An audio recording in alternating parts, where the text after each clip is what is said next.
बिस्मिल्लाहिर्रहमानिर्रहीम। अस्सलाम वालेकुम फ्रेंड्स, आज हम बना रहे हैं भिंडी गोश्त। उम्मीद है आपको आज की रेसिपी ज़रूर पसंद आएगी। रेसिपी शुरू करने से पहले अगर आप चैनल पे नए हैं तो चैनल को सब्सक्राइब कर लीजिए। सब्सक्राइब करने के साथ बेल आइकन को ज़रूर प्रेस करें क्योंकि नोटिफिकेशन आपको जल्द से जल्द मिल जाए वीडियो का। और वीडियो को लाइक किया करें, कमेंट बॉक्स में अपनी राय से ज़रूर आज़ाद किया दें। चलिए रेसिपी तो शुरू करते हैं। सबसे पहले मैंने गोश्त ले लिया, बीफ का गोश्त मैंने लिया है 1 kg। तो इससे अंदर मैंने अदरक लहसुन लहसुन तकरीबन 7 से 8 जब मैंने लहसुन से ले लिए। अदरक से आप 1 इंच का पीस ले लिए, एक बड़ी इलायची ले लिया है, एक छोटी इलायची, थोड़ा सा ज़ीरा, एक दालचीनी का स्टिक ले लिया है और थोड़ा सा नमक हस्ब ज़रूरत आप डाल दें। इसके अंदर आप पानी ऐड करें और इसको आप लिजा दें प्रेशर में। मैंने इसे तकरीबन 20 मिनट तक रखा है इतनी अच्छी तरह से टेंडर हो जाए। इतने में मैंने इधर कढ़ाई में थोड़ा सा ऑयल ले लिया है। ऑयल के अंदर मैंने हल्का सा ज़ीरा लिया है, ज़ीरे तो थोड़ा सा डाल लिया है और इसके अंदर हमने डाली है भिंडी तोरियाँ। अच्छा, भिंडियाँ शामिल करने के बाद अब हमने इसे दरमियानी आंच पे फ्राई करना है भिंडियों को। आंच आपने बहुत ज़्यादा तेज़ नहीं करनी है, दरमियानी आंच रखनी है। हल्का सा मैं इसे दम दे रही हूँ तो भिंडियाँ जो है हमारी थोड़ी सी गलने की तरफ आ जाए।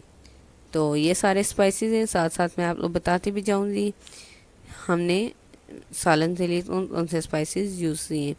बहुत ही आसान है, घर में मौजूद चीज़ों से बन जाने वाली रेसिपी है। तो मैं आपको साथ साथ इस बारे में गाइड भी कर रही हूँ। मैंने प्याज इसमें थोड़ा ज़्यादा लिया है। प्याज तो हमने लंबा और बारीक काटना है। भिंडियाँ भी हमारी फ्राई हो गई हैं और गोश्त भी हमारा 20 मिनट्स के बाद अच्छी तरह से टेंडर हो गया है। तो चलिए अब हम इसको प्रॉपर तैयार करते हैं। सबसे पहले मैंने ऑयल ले लिया। इतनी मैंने फ्राइंग में भिंडियों में ऑयल कम यूज़ किया था, इसलिए मैं अलग से ऑयल ले रही हूँ। और हाँ, भिंडी तोरी हो या करेले हों या इस तरह की कोई भी सब्ज़ी हो, इनमें ऑयल थोड़ा ज़्यादा यूज़ होता है। तो प्याज भी भिंडी तोरियों में ज़्यादा यूज़ होता है, तो इसलिए मैंने इसमें डाल दिया है प्याज। तकरीबन 5 से 6 मैंने प्याज लिए हैं और उनको बारीक बारीक काट लिया है मैंने। अच्छा, प्याज को आपने बहुत ज़्यादा ब्राउन नहीं करना, प्याज को आपने तकरीबन लाइट ब्राउन करना है ना। लाइट मतलब इस तरह कलर हल्का सा चेंज होना शुरू हो जाए, जब प्याज का ऐसा पानी सोचने सूख जाए और प्याज का कलर ब्राउन होना शुरू हो जाए तो आपने इसमें टमाटर ऐड कर देने। टमाटर ऐड करने के बाद आपने इसको अच्छी तरह से मिक्स करना है ताकि टमाटर अपना पानी छोड़ दे।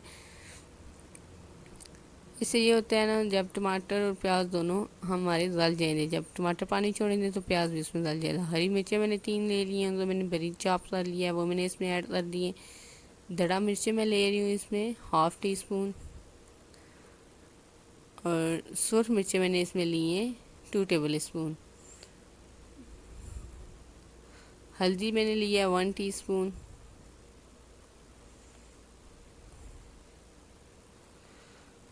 ये जो सारे स्पाइसेस मैं ऐड कर रही हूँ, ये आप अपने टेस्ट के मुताबिक भी ऐड कर सकते हैं।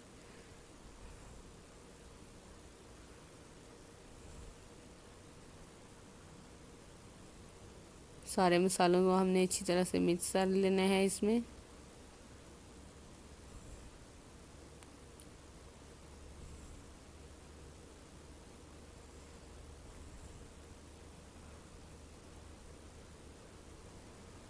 अब हम जो गोश्त हमने टेंडर रख लिया था, अब हम वो ऐड कर रहे हैं इसमें। मैंने ना छोटी छोटी सी बोटियाँ सी ली हैं गोश्त की और छोटे छोटे पीसेस कर लिए हैं।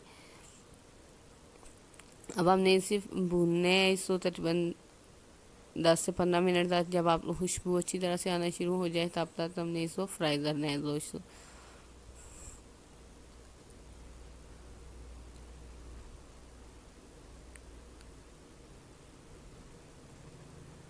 खुश धनिया इसमें जा रहा है, काली मिर्चें इसमें जा रही हैं, थोड़ी सी मेथी मैंने इसमें ऐड किया 1/2 टीस्पून के बराबर। और अब हम इस सारे को मिक्स कर रहे हैं।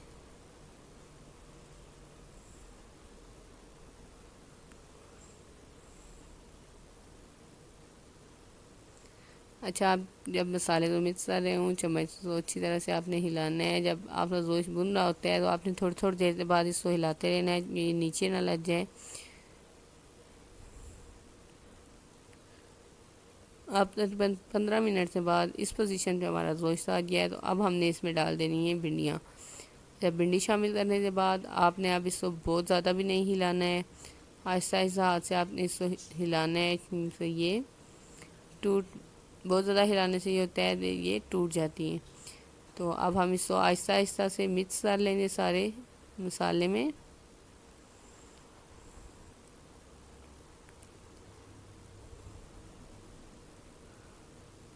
अब जब ये दोनों चीज़ें हमने ऐड कर दी हैं, गोश्त भी हमने ऐड कर दिया, भिंडियाँ भी हमने ऐड कर दी हैं, तो अब हमने इसको थोड़ी देर के लिए हल्की आंच पे दम देते रख देना है। तकरीबन 5 मिनट दम देने के बाद ये इस पोजीशन में आ गया, ऐसा ऑयल सारा जो है वो बाहर आ गया है और ये इतना अच्छा मतलब ये इस सालन का कलर हो रहा है।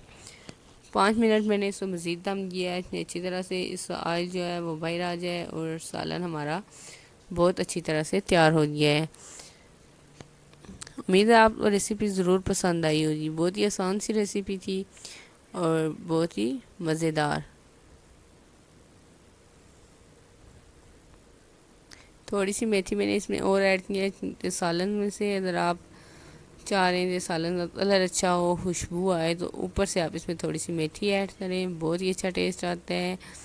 जाने से पहले वीडियो को लाजमी लाइक करें, चैनल को सब्सक्राइब करें और कमेंट बॉक्स में अपनी राय से ज़रूर अदा करें। इतना मज़ेदार सालन तैयार हुआ है, क्या बात है, माशाल्लाह। आपको आज की रेसिपी इंशाल्लाह ज़रूर पसंद आएगी।